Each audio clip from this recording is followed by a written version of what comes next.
On the evening of April 29, 1994, the coastal city of Mombasa was slowly settling into the calm of the night. Workers were heading home after long days, families were reuniting, and travelers were crossing the busy channel that separates Mombasa Island from the mainland. For many people, the ferry ride was part of everyday life, a short journey they had taken hundreds of times before. But on this night, that ordinary trip would turn into one of the worst maritime tragedies in Kenya's history. The ferry, heavily loaded with passengers, vehicles, and cargo, began its routine journey across the narrow stretch of water. Hundreds of people were packed tightly on board. Some sat quietly, others stood near the edges enjoying the cool ocean breeze from the Indian Ocean. It was supposed to be a quick crossing that would take only a few minutes.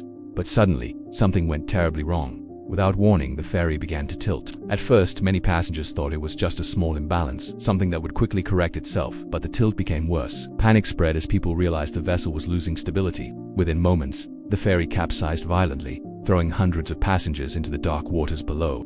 Screams filled the air as people struggled to stay afloat.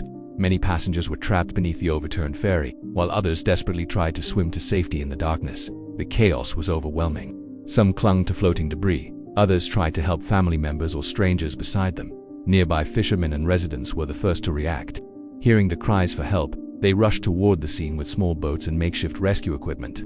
In the darkness, they pulled survivors from the water one by one. Soon after, emergency teams arrived, but the scale of the disaster was already devastating. By the time rescue operations were completed, hundreds of lives had been lost. Families across Kenya were left mourning loved ones who had simply been trying to get home that night. What began as an ordinary ferry crossing had turned into a national tragedy. Investigations later revealed that overloading and safety failures had contributed to the disaster.